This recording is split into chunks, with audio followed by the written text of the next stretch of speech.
இதுதான் பெரிய வாகனம்.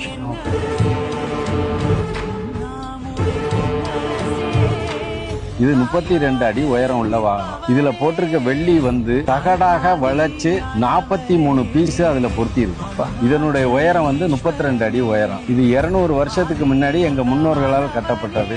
அதற்கப்புறம் நாங்க வந்து பாலிஷ் போட்டு இதுக்கு முந்தின வாகனத்தை வந்து பக்கத்து ஊர்ல உள்ள காஞ்சியில கொடுத்துட்டோம். அதை அவங்க இன்னைக்கும் அதை இது பண்ணிக்கிட்டு இருக்காங்க, யூஸ் பண்ணிக்கிட்டு இருக்காங்க. இந்த வாகனத்தை நாங்க பண்ணும்போது அன்னைக்கு இதனுடைய காஸ்ட் 35,000 ரூபாய். இன்னைக்கு இதனுடைய காஸ்ட் வந்து கிட்டத்தட்ட 20 கோடி ரூபாய் வெள்ளி மட்டும்.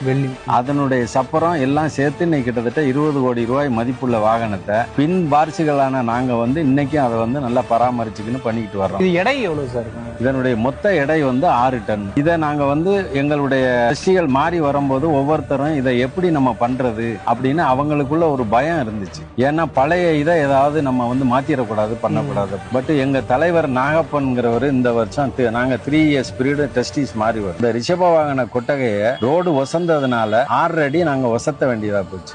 அதனால கல்லை கம்ப்ளீட்டா டிமாலிஷ் பண்ணிட்டு மறுபடியும் அதே கல்லு போட்டுற மாதிரி ஆளுகளை கூட்டிக்கின்னு வந்து செட்டிநாடுல இருந்து வரவழைச்சு நாங்க அதை 6 அடி ஒசத்தி இருக்கோம். இந்த வருஷம் இந்த சேஞ்சஸ் நடந்திருக்கும். இது போன வருஷத்துக்கு இந்த வருஷத்துக்கும் எவ்வளவு அடி? 6 அடி 6 அடி ஒசத்தி இருக்கும். பழைய தேக்கு எல்லாத்தையும் எடுத்துவிட்டு புது தேக்கு தென்காசியில இருந்து